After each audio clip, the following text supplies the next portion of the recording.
Shutterstock Music. This call is being recorded.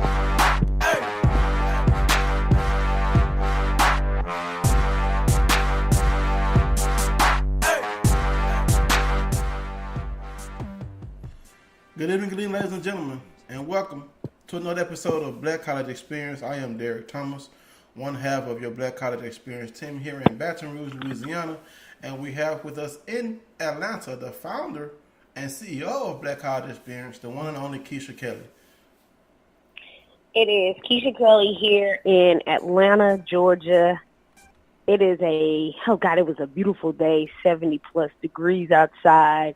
It was a very long weekend, which is what I'm going to start off with, talking about how we have basketball teams, football teams, all these pro teams.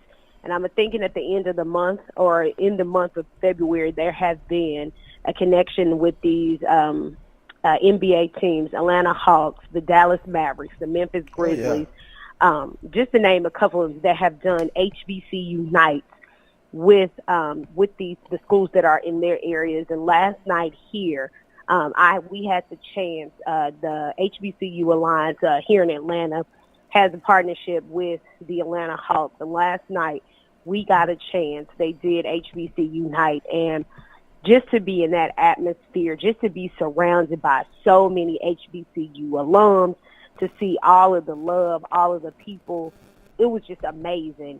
It was even more amazing to hear Coach Pierce, which is Atlanta Hawks head coach, and Kent Bazemore. For people that don't know, I've interviewed Kent Bazemore.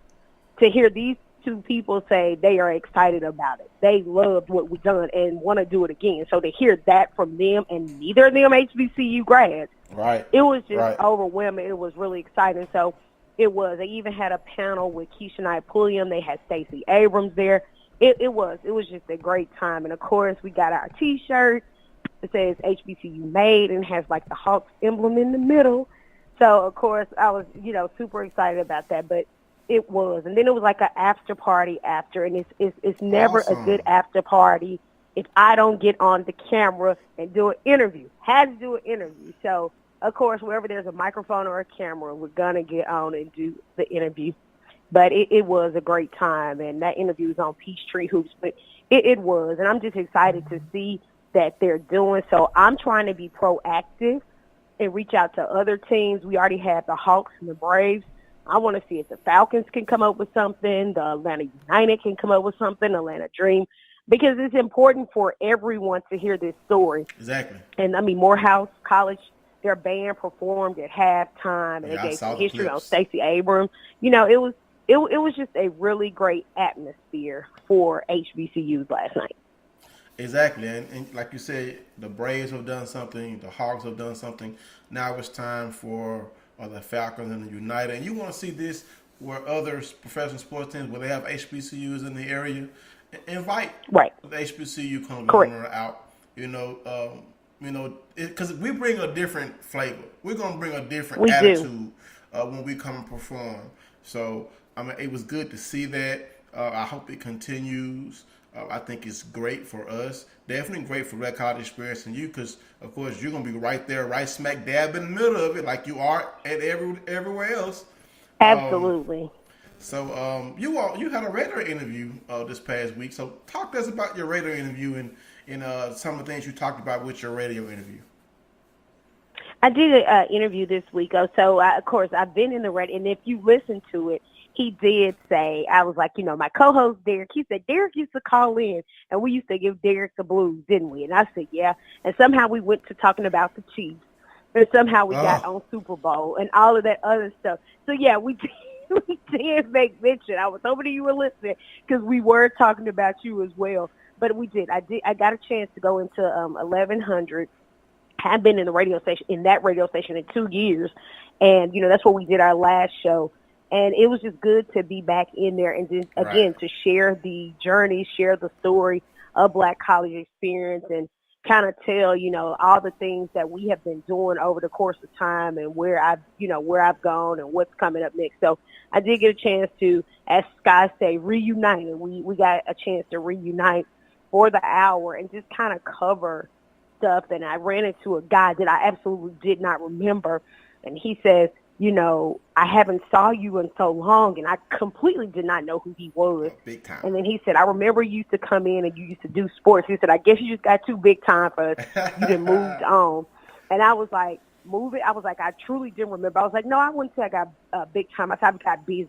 He said, okay, busy means that you've gotten bigger. And that's a good thing. Bigger sometimes is better. It's not to say that you're better than other people, but it means that you're busier and you're moving on to something better. And that's the thing, Keisha. I joined you 2 years ago, but you've been doing sports for a long time. And, from the time that I have been associated with Black College Experience, just look at how much we've both grown in the industry. All the events that you have, been a part of, your name is out there. People know who you are. They see your passion. And that's how it starts. We do things a little different than some of our other HBCU outlets, but that's what we want. We want to be a little different. We want to have our own type of voice within the HBCU sports realm. So, it's good to have you there on the front lines, spreading the passion of Black College Experience. I just think it's great because I think you went back up to the Sports Hall of Fame the next day for some event. I did. So now we went back. This was the Coach Eddie Robinson 100th birthday commemoration. Oh yes. It's so funny because I've met some of these family members and I just didn't remember. So again, I always have to backtrack this story. Quentin Burrell, which is the position coach at Grambling. When I first met Quentin was playing arena football in Huntsville, Alabama for the Tennessee Valley Vipers. And so now people be like, oh, you know Quentin from Grambling. No, I knew Quentin way before Grambling. I was like, I knew Quentin before I even knew Quentin was related to Coach Robinson. So that's how I met him years and years ago, over 10 years ago. And so recently I met another one of his great-grandsons, which is Sean, which is a two-time grad of Grambling, and he works at the College Football Hall of Fame. Wow. Well, in the same breath, I got a chance to listen to, I guess that might have been the great-granddaughter, and I met Rashawn Ali, just listening to James Shaq Harris, listening to all these people's stories and all the greatness. And then, of course, another Eddie Robinson III, just talking to all these different people. It was just amazing to hear the story and be in the mix of a whole bunch of Grambling nights. It was really good. Weird for you, huh? It was, because I did not realize last night when we were all talking, it's so much fun. We were doing like the Southern Grambling thing. And I was talking to the same, I guess, great-granddaughter, and she said, thank you for coming out Monday. Now, I had no clue that she saw me, she knew me, had no idea. But she knew exactly who I was, and it was just like kind of like one of those moments. So it was it's been a really great Black History Month. It's been a good Black History Month for me. The best thing you could say about that situation, being surrounded by all those Grambling nights, is you got Bayou Classic bragging rights this past year. You can hold your Jaguar head up high. Yep. And we rubbed it in. We did every moment. Yes, indeed. All right. So, to kick things off on this show tonight, February 24th, 2019. And we all know what the end of February brings. It brings March Madness. And first, we're going to talk about two tournaments coming up, starting tomorrow, being the SIAC and the CIAA basketball tournaments starting up in the Division II. And then, of course, we're going to have the MEAC tournament coming up in March, and also SWAC. And then we have the GCAC tournament coming up as well. So we're getting ready to start heading into tournament time, getting those bids together, trying to get those conference championships and seedings earned for your tournaments. So first, we're going to start with the SIAC. And I have the seedings here. We're going to start off with the men starting tomorrow afternoon, Monday, February 25th. Game 1 will be number 4 from the East, Fort Valley State, versus 5 from the West, Tuskegee. Game 3 will be 4 West, Kentucky State, versus 5 East Payne. on Tuesday, the 26th. We're going to have men 2 West Lemoyne Owens versus 7 West Spring Hill. Game 7 will be men 3 West Lane versus 6 East Benedict. Game 9 will be 3 East Clark Atlanta versus 6 West Central State. And then we get down to the quarterfinals, and the number 1 team from each division, of course, Miles, number 1 in the West, and Morehouse, number 1 in the East. And number 2 in the East is Albany State. And who was number 2 in the West? Look on this, trying to see on this little screen here. It's not showing me right now. But we all know Miles and Morehouse, won their division, so they're getting a chance to rest at home, Kels, before having to take on their opponent. So while we're in this tournament time, we want to try to, I guess we can pick a winner of the tournament. We're not going to try to pick every single game, but the favorite in this tournament has to be Morehouse. Morehouse making another run. Right, it's definitely Morehouse in this case, and of course I will be in Birmingham Saturday, so I will get to witness who wins both men and women's championships. I will be there Saturday morning to see. Pretty exciting for first and foremost to say that this is the first time for Miles in their school history, to secure a West.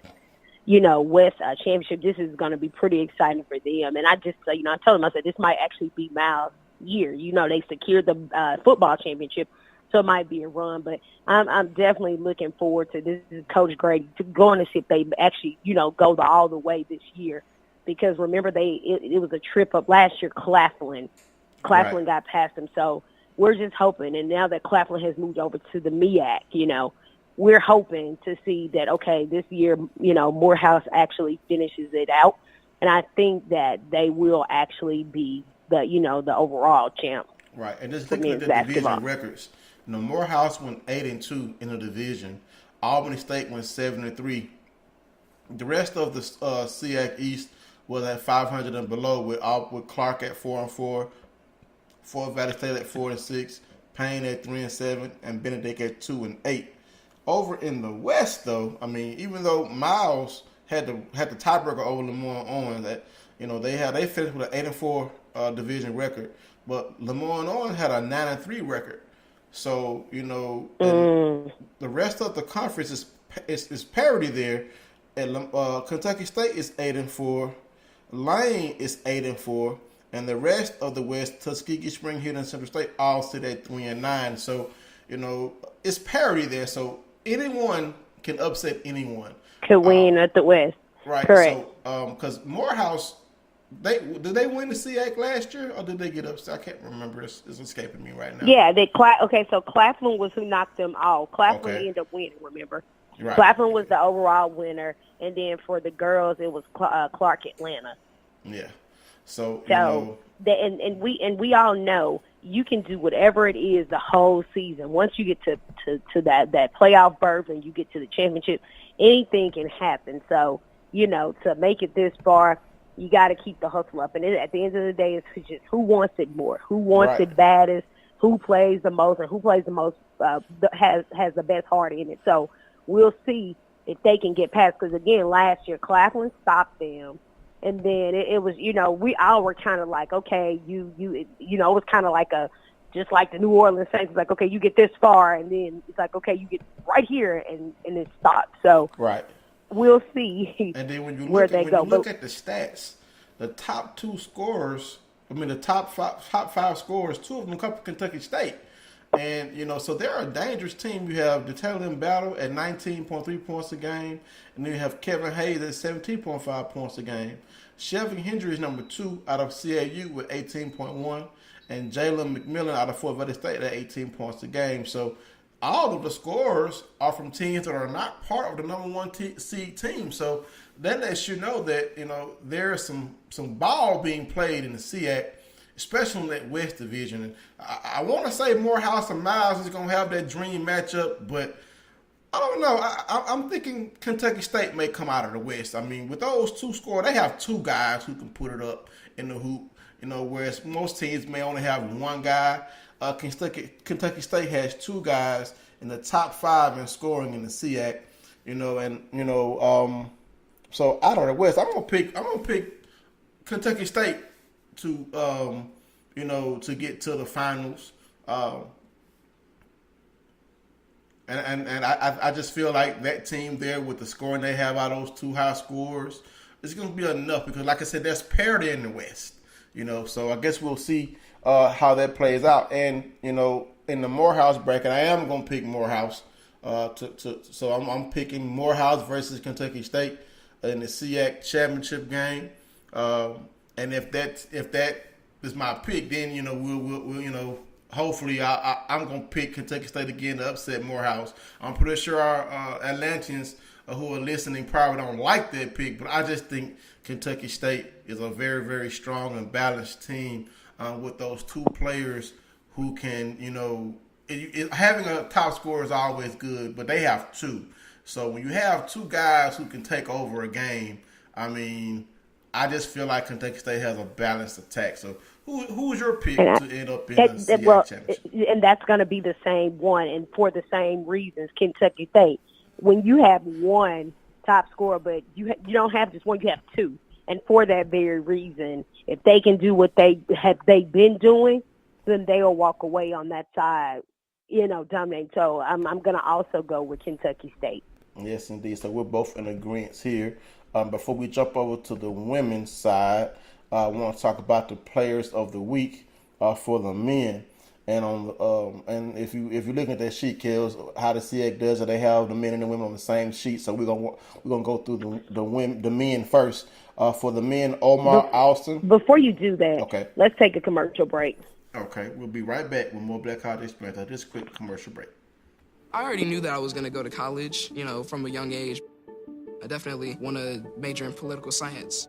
After that, I'm gonna get my law degree. Then I'm gonna come back to Detroit, boost the economy, become the mayor or something, try to make the situation better for other people. I feel like I owe it to the city. I'm determined. It's gonna happen. My name is Justin, and I am your dividend. All right, we're back with more Black College Experience. We're highlighting the SIAC tournament, and we both agree that Kentucky State is going to win the SIAC basketball tournament on the men's side. And before we talk about the women, just want to run over the past players of the week. And for the men, the player of the week is Omar Alston out of Morehouse, collected his 4th player of the week honor, while Tory Mason out of the Tourneys earned newcomer of the week for the Magicians for the first time this season. So congratulations to those players. All right. So let me go ahead and get the women up here. All right, on the women's side for the tournament. All right, also starting Monday, February 25th, game 2. 4 East Fort Valley State will take on 5 West Spring Hill. 4 West Lane will take on 5 East Payne. 3 West Miles will take on 7 West Kentucky State. 3 East Clark Atlanta versus 6 West Central State. 1 West Tuskegee versus the winner of game 2, and then 1 East Benedict versus winner of game 4, and then 2 East Albany State versus the winner of game 6, and 2 West Lemoyne versus the winner of game 8. Now, on the women's side, there's a team that's undefeated in the conference, Kels. I mean, they have blazed through their conference state, and that's Benedict. I mean, it's kind of hard to go undefeated in basketball, but they have gone. I have to score the stats up right quick. I think they're 15-0. Yes, Benedict is 15-0 out of the East. They have been dominant. Overall 20-6 record, 8-0 in the division. Followed up behind them is Albany State at 8-7, Clark Atlanta and Fort Valley at 5-10, and then Payne at 2-3. On the west side, you got Tuskegee at 14-3, followed up by Lemoyne at 11-6, Miles at 9-8, Lane at 8-9, Central State at 7-10, and also Spring Hill, and then Kentucky State at 6-11. Kels, you know this is one of my favorite sports. I love women's basketball, and to see a team dominant like Benedict, of course I'm going to pick them to get to the SIAC Women's Finals. And on the west side, I'm going to also pick Tuskegee. So I'm going to pick Benedict versus Tuskegee to get to the SIAC championship game for the women, and I'm going to roll with Benedict to complete the undefeated season and take home the SIAC Women's Tournament Championship, Kels.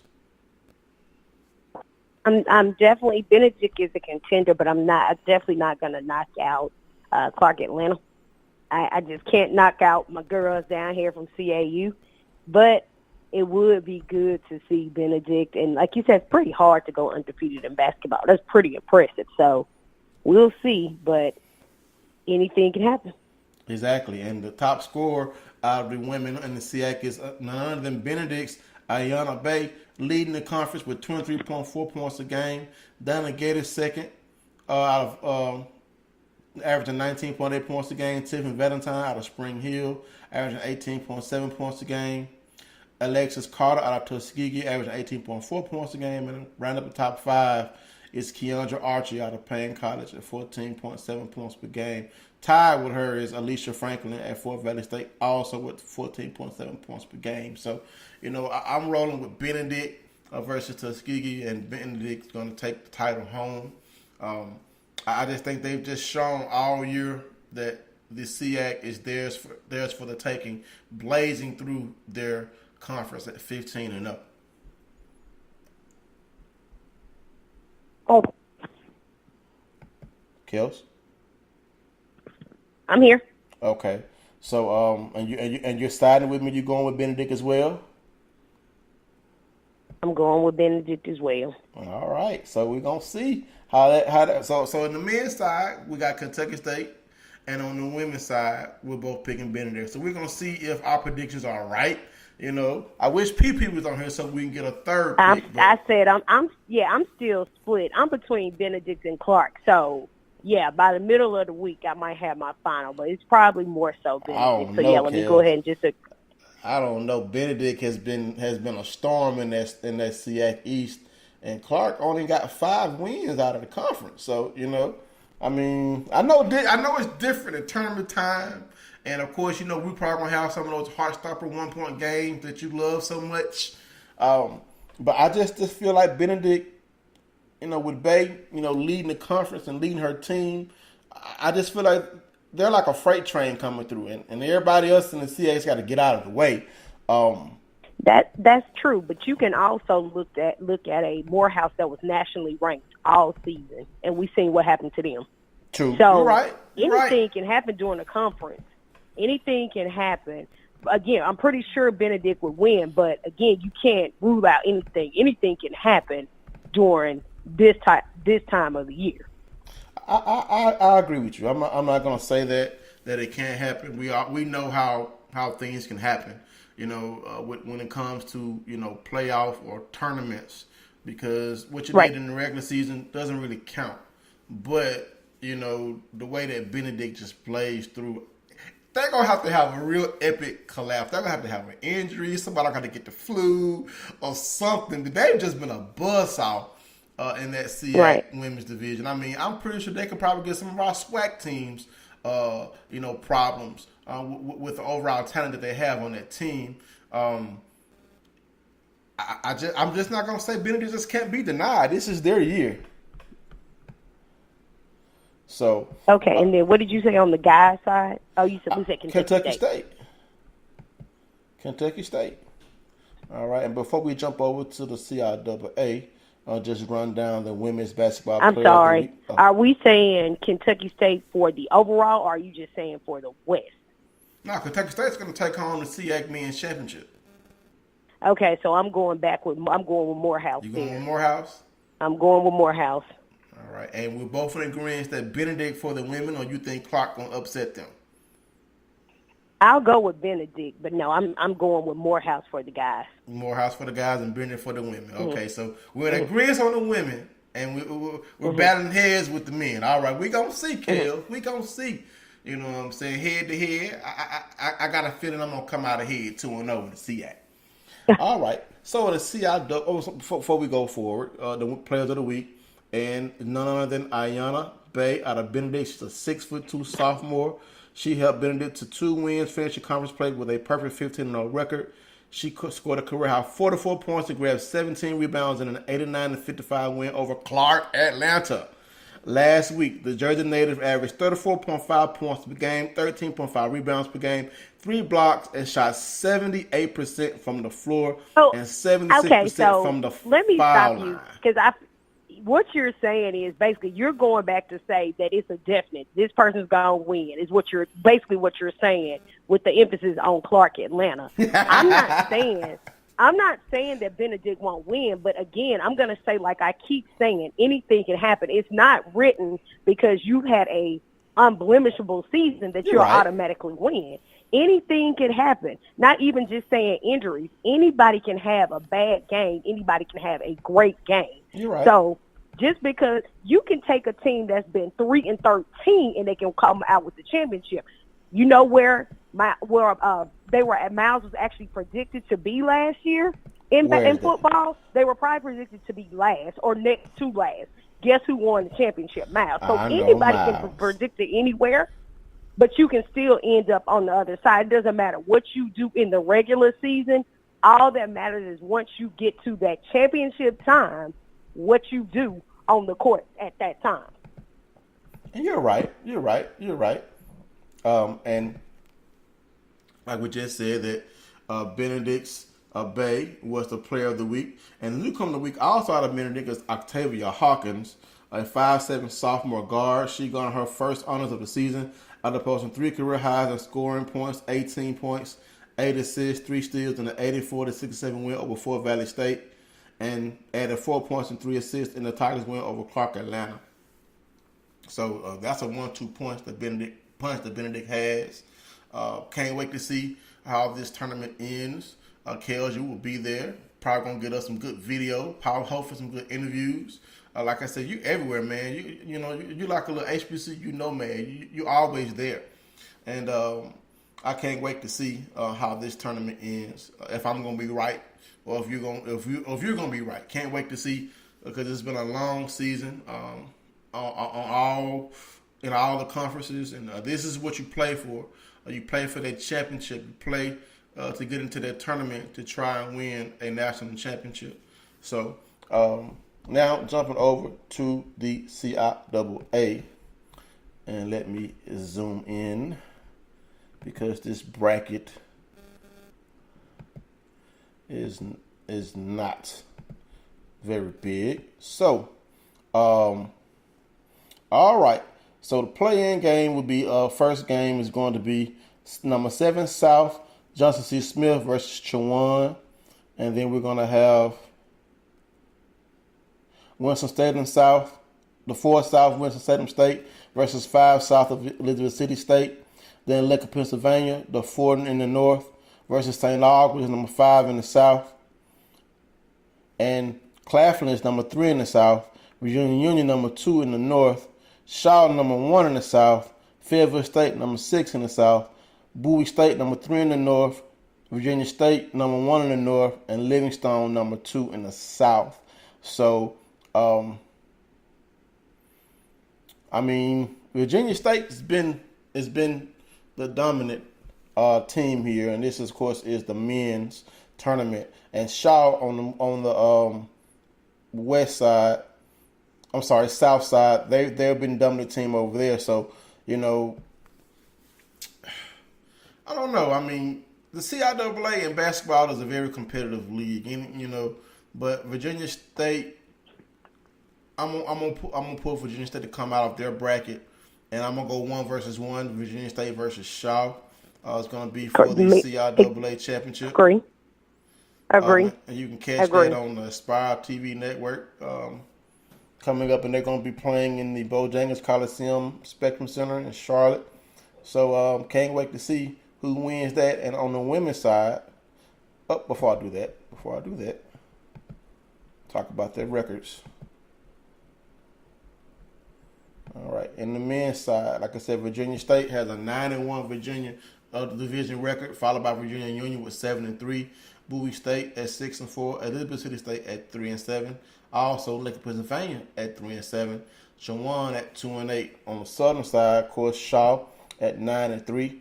Livingstone and Claflin with 7-5 records. Winston State at 6-6. St. Aug at 5-7. Johnson C. Smith and Fayetteville State at the bottom, 4-8 records. So, that's just how it's been going in the CIAA, and we both agree that it's going to be Virginia State versus Shaw coming out of the CIAA for the men. All right, now the women. All right. On the women's side, you got the number 1 Virginia Union North. They have a bye. Livingstone, number 4 South, will play Virginia State, the number 5 North. Lincoln, Pennsylvania, the number 3 North, will play against number 6 South, St. Aug's. Chowan, number 4 North, will play against Claflin, number 5 South. Shaw, the number 7 South, will play against number 6 Elizabeth City State. And Winston-Salem State will play the winner of that game. And Bowie State, the number 2 North, has a bye, as well as Fayetteville State, the number 1 South. Johnson C. Smith South, number 2 South, and Virginia Junior, the number 1 North, all have byes. Virginia Union is a very, very tough team. I mean, they had a very, very long winning streak that was ended recently, and they're very strong. I'm gonna pull for Virginia Union to come out of their bracket, and I'm gonna go for Bowie State versus Virginia Union. That's going to be the matchup in the CIAA Women's Championship game. And I'm going to say that Virginia Union is going to pull out that victory and become the 2018-19 CIAA Women's Basketball Tournament champions, Kels. I think good choice. So I guess I won't go against you this time. I think I'll go there as well. But like you said, CIAA is very, very competitive in this turn. There's 2 things I want to talk about in this case. Let's take a commercial break and come back to this, because this is definitely something I've been thinking about with the CIAA and the relevance of this actual tournament. All right. We'll be right back with more Black College Experience in 25. Are you interested in attending an historically black college or university? Hello, my name is Robert Mason. I'm president and founder of the Common Black College application. Our application allows you to apply to any number of 44 historically black colleges and universities at the same time for only $35. So visit our website at www.commonblackcollegeapp.com to apply now. Thank you, and get educated. All right, we're back with more Black College Experience, and we're talking about the CIAA Women's. And I have the records pulled up, Kels. And, Fayetteville State out of the South, they are 11-1. They've won 11 straight games, and they have an 11-game winning streak, so they're hot. I did pick Bowie State to come out of that bracket, but I'm still sticking with Bowie State. They're hot too. They're on a 6-game winning streak, and Virginia Union sitting at 9-1 in their division. They've won 3 games straight. So all these hot teams coming into the tournament with long, multiple-game winning streaks. It's just great for basketball, Kels. It is. So the 2 things that I wanted to talk about here, first and foremost, I got a chance to talk, across the board. Of course, we hear about the Bowie States. We hear about the Virginia Unions. We hear about the Shaws. But a lot of times we don't hear about we hear the Livingstones, but we don't hear about the Johnson C. Smith. So, I was having this conversation about the relevance, and we know in basketball, CIAA basketball is their thing. And we were having this I was having this conversation with Ronald that graduated from Johnson C. Smith. You moved my frat brother Ronald. And so, yes. The so Panther he was Steeler? just saying, yes. So he was talking about how, they invest a lot into their basketball program, but they don't invest a lot into their football program.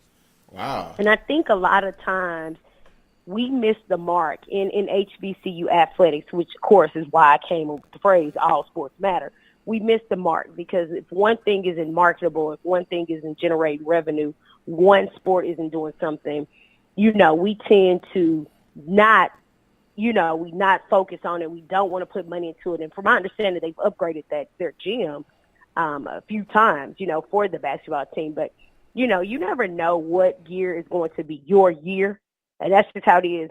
Sometimes it's just your year. So we never know what year is going to be your year to come out with the best football team or the best basketball team, the best baseball team, soccer, bowling, whatever. It just happens, but not to harp on that. The CIAA, so while we won't spend too much time on this, the CIAA tournament for years and years and years, we all know it's going to move after next year. Yeah, after next year. So we know it's going to move. And the thing is that we know how important the CIAA is, and we know how important it is to black college sports. We know how important it is to those schools that participate, as well as we know how important it is for that conference. With that being said, there's so much hype built around. Last year was a lot built around it. They had the college fair. They had so many things built up around it. And it's heartbreaking to know that you have people that really still think that CIAA is a weekend of parties. People really thought that the CIAA was a weekend of like day parties and just nightlife. And I'm like, no, this thing is a tournament. That's the purpose of CIAA, to go watch and support these kids playing basketball. I said it once, I said it twice, and I'll say it once again. It is our duty to support these kids. These kids are here every week playing, putting on the show, practicing for us. They are doing this for us. The least we can do is support these athletics. So I asked the question, if you don't have anything to support this week, or you can't figure out what to support, take your behind to the CIAA tournament 1 day, 2 days, somewhere, the championship. Support those kids if you're in that Charlotte. If you are in that area, support those kids. They deserve it like anybody else. And if you're in the Alabama area, go support the SIAC too. Please come support the SIAC, because last year it was a sad situation to see that you got a nationally ranked team in Morehouse, a nationally ranked team in Clark, Atlanta, a team like Claflin. You got all of these great teams, Central State, all of those great teams that were playing, and by the time the games were about to start, I thought they were still practicing, because it wasn't even 100 people in that building to watch those kids play. It is disheartening. It is disgraceful, and those kids do not deserve that. They don't deserve it. They're out there playing their hearts out for a crowd of empty seats. You're right. I mean, you want fans to come out and support the conference tournament, bring in a little money for the conference tournament, but you also want a good crowd, because the players are going to play whether a crowd there is not. But we all know having a cheering crowd there enhances the game atmosphere. It pumps you up as a player. When the opposing team's crowd is booing you or going at you, when you hit that 3-pointer and they get socked. I mean, that's like the best thing for a basketball player is to shut your opposing team's fans up.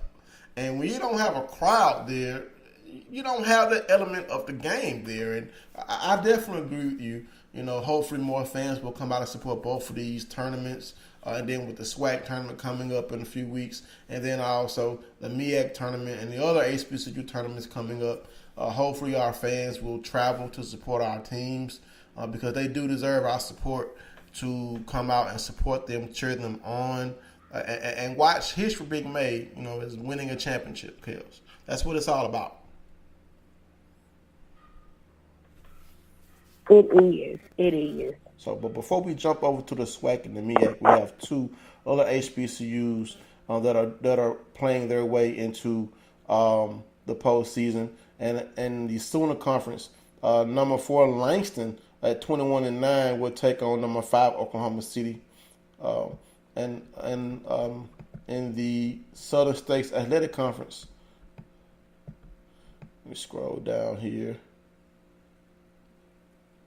Stillman. This is for the women. The Stillman women will play Martin Methodist. They're the number 6 ranked team, number 6 seed team versus number 3 Martin Methodist. And let me pull the men up here. I know they're the number 1 seed in the conference tournament, so they're going to have a bye. And they are the number 1 seed at 18-4, tied with William Carey College. So they're the number 1 and 2 team, so they're going to be getting a bye. So you have an HBCU, the number 1 team, seeded team, in the Southern States Athletic Conference. So you want to support Stillman fans, go support your team. They need you, men and women. So can't wait to see how these HBCUs fare in their tournaments that are starting this week. I mean, like I said before last week, I really wasn't really paying attention to these smaller conferences as far as basketball was concerned. But like I said, when I went and looked at those rankings and saw all those HBCUs that were nationally ranked and also getting votes and also top 5 in their conferences, I mean, it was like, wow, I got to make sure I do this, Then you got Red River coming up. You got Wiley College, Texas College, Jarvis Christian, and H. Tillerson University. So, that conference tournament is going to be starting in a week and a half. So we're going to highlight that conference tournament next week along with the SWAC and MEAC. I mean, when you have HBCUs performing at a high level, you want to support them. Because more than likely in these independent tournaments, there's only 1 or 2 HBCUs. Like Langston's on HBCU in this tournament. Stillman is on HBCU in this tournament. So we have to let these schools know that we're behind them. We want them to do well. We want to support them. So just because they're not big schools, they still need our support. I'm glad to see them doing well. I hope they run through the tournament and come home with that championship. Let's go into, I guess, SWAC, MEAC, because before the time gets away. Yeah, we got to run through some SWAC news. In basketball, first before we do basketball, you're gonna be happy. Your ball, we say coach, got a contract extension 3 years to 2021. So Dawson Odoms will be on the Bluff for 3 more years. I know you're excited about that, Kels, because he did apply for a job at McNeese, but he's going to be staying home to continue building on what he's building for your Jaguars on the football field. We are excited for the 2-year extension. Of course, it's going 2 by 2, so I'm pretty excited for Coach Odoms and Jaguars. It's always the, he's leaving, he's doing, and, looking at it, Coach has been coaching for 20 years. He's been the coach at Southern for 8 years, and he's been a head coach for 7 years. So, thanks to my Delta Devils. Looking at it, he's been he's won 3 SWAC West championships, 1 SWAC championship. He's been the coach of the year once, 11-1 home game record on the turf, 1 AA national championship, and 2 Southern Conference championships. So, when people often get frustrated or get mad when coaches don't do what they think they're supposed to do, you have to look at the overall picture and where your coach has brought you from to what your coach has brought you to. Mm-hmm. And again, like I said earlier, sometimes teams, it's just other teams' year. It's just their season. So I think this is going to be a better season for Southern. I'm excited to see what's going to happen. I'm really excited for this season, not only in football, but to see where my Lady Jags finish in basketball. Because, they're ahead of the game right now. The guys are struggling, but the girls are trying to finish it out. Right, and run down those scores on men's side. Jackson State defeated Grambling 71-60, getting revenge for that loss on national TV.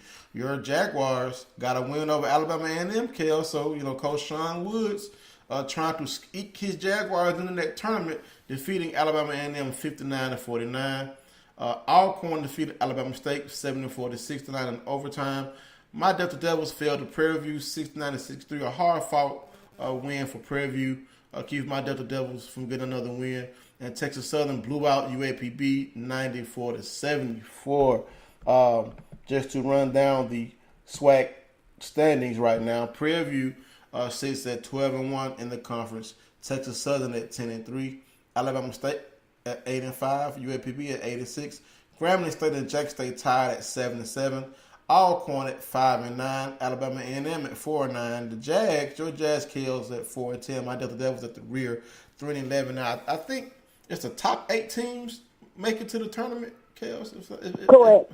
Okay, so, like I said, right now, if Southern can win out, they could potentially leapfrog Alabama A&M for that last spot in the SWAC tournament. And even though the Jaguars have underperformed this season in the Coach Wood's first year, like we've been talking about in the previous tournaments that we talked about, once you get in the tournament, it's time to turn it on. So, I'm pretty sure everyone feels like the strong suits for the SWAC tournament on the men's side will be Prairie View and Texas Southern.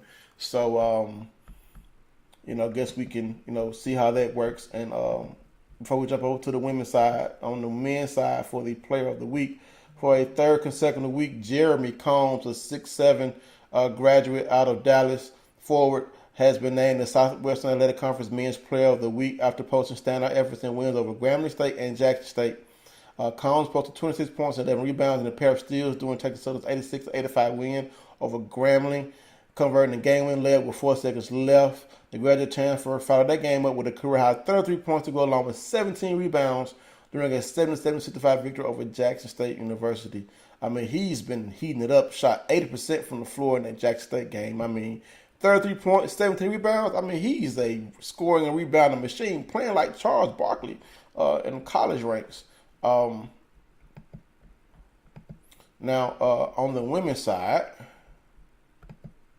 where are my scores for the women's? Hold on a minute. They must didn't come up. Hold on. Let me get them up. That's baseball. Thought I had them up. Give me a second. Here we go. All right, scores for the women. Jackson State defeats Grambling State 89-60.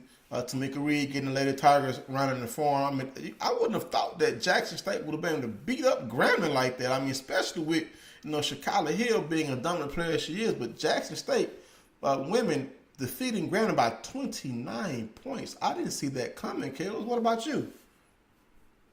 I did not, and I continue. I say it all the time. I've been saying this the last couple of weeks. I'm Southern to my soul, but I'm so proud of Shakila. Somebody else said the same thing. They was like, they didn't see like a lot of this happening, especially with Shakila over there. And I'm proud of her. I didn't know she was from Arkansas.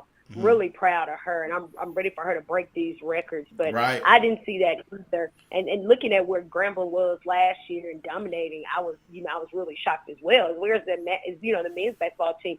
Looking at where these guys were last year, Prairie View just kind of came in and kind of stormed the scene. So it's been pretty exciting, but I did not expect that. I watched Jackson State some of the games this season. Right. They were pretty solid, but I didn't expect that against Grambling. Right, and they're coached by my homegirl, Tamika Reed, and we're going to get Coach Reed on the show to talk about her coaching journey, coming back home to try to turn around that Lady Tigers program. Tamika, I'm going to inbox you. I'm going to send you this show so so you can know we're talking about you. So we want you to come on the show, talk about your journey, your turnaround, and your plans to get Jackson State Lady Tigers basketball back to the top of the SWAC. But running down the rest of the SWAC scores, your Lady Jags defeated Alabama A&M 68-60. Alabama State defeats Alcorn State 70-58. Prairie View blows out my Delta Devils 91-55, and Texas Southern defeats UAPB 62-49. And Women's Player of the Week is none other than Deshauna Harper, a 5'5" guard out of Alabama A&M. She has been named the Southwest Athletic Player of the Week after a standout effort during this past week of play. The difference maker for the Lady Bulldogs, the sophomore scored 26 points in 27 minutes of play, shooting 8 of 15 from 53% from the field and 80% from the free throw line. Additionally, she grabbed 3 rebounds and made a pair of steals. Harper has averaged 20.6 points per game over Alabama A&M's last 3 games. All wins for the Lady Bulldogs. So, congratulations to Deshauna Harper as she continues to try to get her Lady Bulldogs prepared for the SWAC tournament. It's just, with all these, with Prairie View and Southern, sitting top. I mean, that's teacher versus student. That's Coach Sandu and versus Coach Funches. And who would have thought that, you would have the teacher versus the pupil for the top of the SWAC, Kels, in women's basketball. You know what's so funny to me is that a lot of people, and again, let me hurry this on, a lot of people thought that the Lady Jaguars were going to tank in the midst of losing Coach Sandy going to Prairie View. So to see where my Jaguars are right now, it absolutely makes me happy. It makes me happy. Because it was like, oh, okay, well, y'all losing her and y'all just going to go down. But people didn't realize we still had an assistant coach in his place. So that's the thing. But, yeah, go ahead. I was just going to say that. And he knows, he sat there, he learned on Coach Pugh. He recruited a lot of players, so he knew how to get the best out of those players. And the players coming in, so he had a hand in bringing them there. So, basically, I'm pretty sure he's doing things different than Coach Pugh's doing. But, he's probably, just keeping the same level of consistency in Southern Lady Jaguars basketball. Correct. So, now, I'm trying to get the MEAC up. But before we jump over there, we want to congratulate Prairie View for winning the SWAC Racing Championship in bowling. So congratulations to Prairie View Ladies Bowling Team winning the SWAC Racing and Bowling Championship. We don't get a chance to talk about bowling a lot, but when we can, we want to make sure we highlight the bowling team. So congratulations to Alexis Burton, who ended the regular season on top of the individual standings with an average of 210 pins per game. And let me just say this, Kels. If I had a vote against this young lady, I would just put the ball down. We went to bowling last week. Me and my daughter and some friends. I don't even want to tell you what my score was. Nowhere near 210 pins. So congratulations to Ms. Burton on an outstanding season for Prairie View. All right. So we're ready to jump over to the MEAC. We got about 8 minutes left in the show. So we want to make sure we run through the MEAC basketball right quick, men's and women's. Then I have two things I want to mention before we get out of here. A good friend of mine getting elected to a position. Also a frat brother of mine. But on the men's basketball side, Kels, Howard defeats Coppin State 74-73. Maryland Eastern Shore defeats Delaware State 62-56. Norfolk State defeats Morgan State 75-74. North Carolina A&T defeats South Carolina State 62-62. North Carolina Central defeats Savannah State 78-69, and Bethune-Cookman blows out FAMU 67-54. With nothing else to play for, FAMU just playing for pride since they're ineligible for the MEAC tournament. So the Rattlers are trying to play for pride, just to make sure that they can, just want to end the season on a good note, even though they cannot play in the tournament. Players of the week for the MEAC, Randy Miller is the player of the week. He's a guard out of North Carolina Central. Rookie of the week is C.J. Kelly. He is out of Norfolk State. And defensive player of the week is Latrell Pope out of Bethune-Cookman. So for the women, Kels. For the women, Bethune-Cookman defeats FAMU 52-50. Delaware State defeats Maryland Eastern Shore 65-62. Howard defeats Coppin State 88-81. Norfolk State defeats Morgan State 64-49. North Carolina A&T defeats South Carolina State 59-52. North Carolina Central defeats Savannah State 67-65. And our women's players of the week in the MEAC. All right. Player of the week is going to be Angel Golden out of Bethune-Cookman. Rookie of the week will be Kamari Harris out of Bethune-Cookman. And co-defensive player of the week will be Amani Bryant out of, I think she's out of, where is she out of? Can't see, it's real small. Howard, and Khadijah Croker out of Norfolk State. Congratulations to those young ladies on earning Players of the Week honors in the MEAC. And before we get out of here and talk about my last little news, I want to congratulate the softball team, Kels, for Bethune-Cookman. They knocked off number 17 ranked Oregon. And when you have a team like Oregon losing to an HBCU squad as highly ranked, because they're in a picture for the national championship every year, but they started off the year with losing to Bethune-Cookman.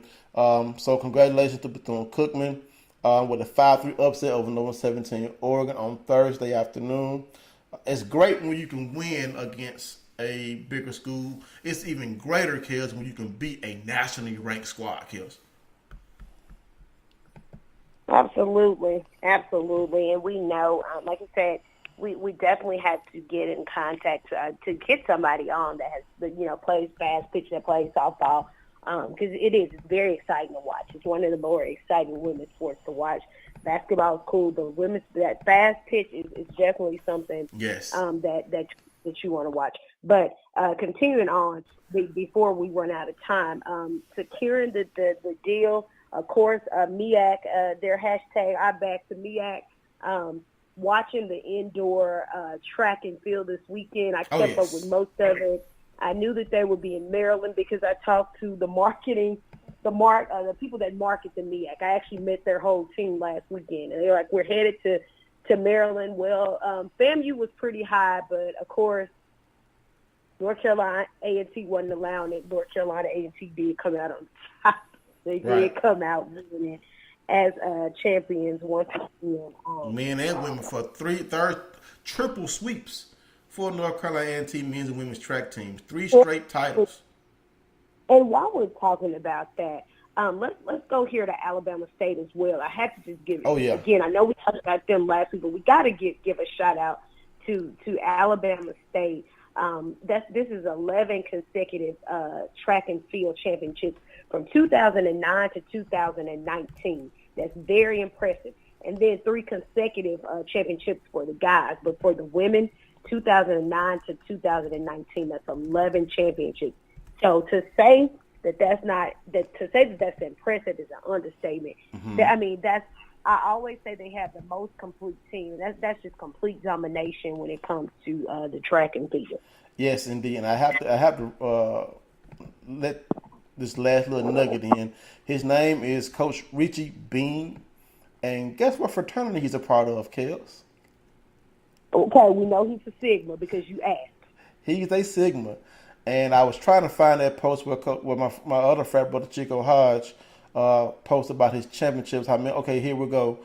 Congratulations to Coach Richie Bean, who became the all-time winningest coach in SWAC indoor track and field history. The women's indoor track and field team recently won their 11th consecutive conference championship, and the men won their 3rd conference championship on February 15th. With the 2 championships, he has now won 33 conference championships in cross-country track and field program. I actually posted that same post yesterday. Oh, you did? Oh, okay. Yeah. Same exact post.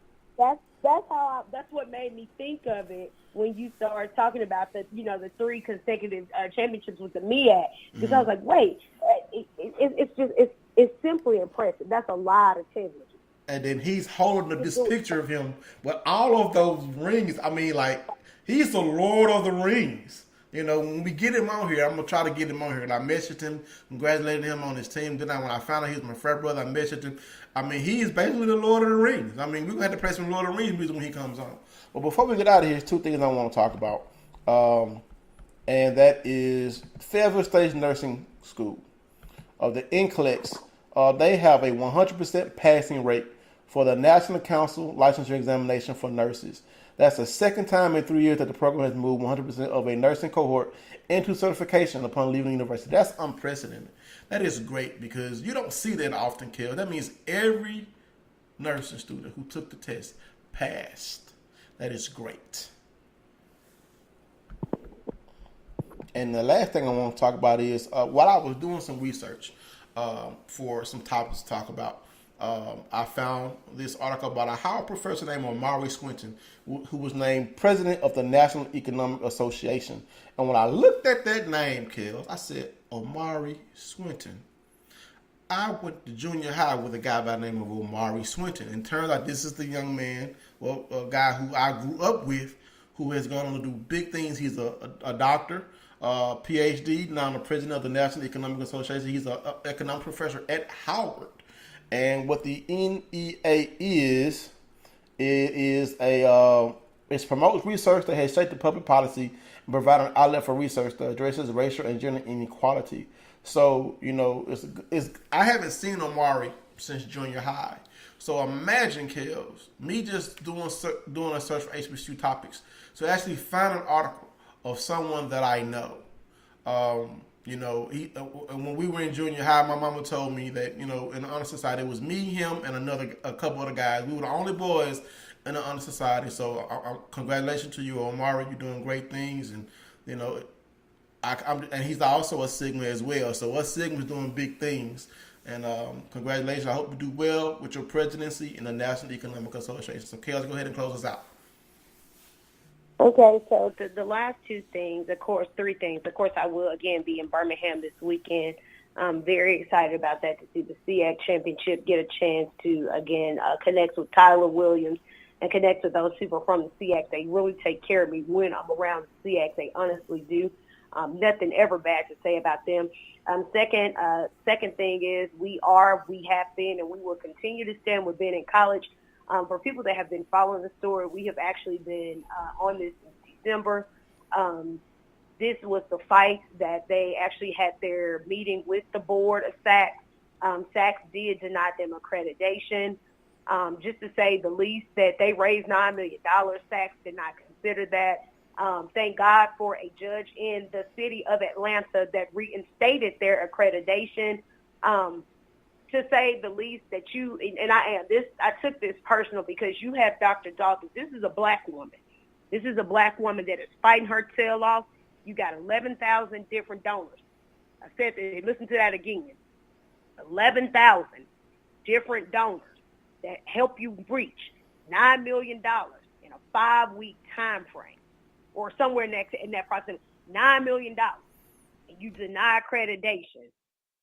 And you really think that that's okay. So in my mind, they knew they were going to deny it. Right. So now Bennett is going to sue the board, as they have every right to.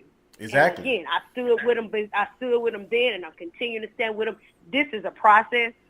And at the same time, they can go through another board. So they do still have their accreditation. And these kids, they don't deserve that. And you got, again, Dr. Dawkins fighting this day and night through Christmas holidays, through all of that breaks, trying to do this. And you get all these donors, and only for SACs to do this. And this is why I tell people, for people that do not understand the relevance and the importance of our HBCU, this is why we fight so hard. Because if they could shut us all down by the flip of a light switch, they would do it right now. This is why we fight so hard for our universities, because they do stuff like that. So, again, continue to follow that, because right now, Bennett was like, we're not going down without a fight, and that's why we're still supporting them. And then on the final loop of this, on next week, again, we will have Dr. Okoro, that is a graduate of both Xavier University and Howard University. He played basketball for Xavier. He did his residency for Howard University, and he's going to be joining us on next week. He is both the team doctor for both the Chicago Bulls and the Chicago White Sox. So instead of going in the league, you work for the league. How amazing is that? That's great. That is great. Can't wait to have a talk with him. It's going to be interesting. That's all I have. All right, so make sure you're checking in next week with us for the interview. We will, of course, recap the tournaments in the SIAC and the CIAA, as well as other HBCU sports news across the HBCU landscape. We are out of here. Have a good night. Good night.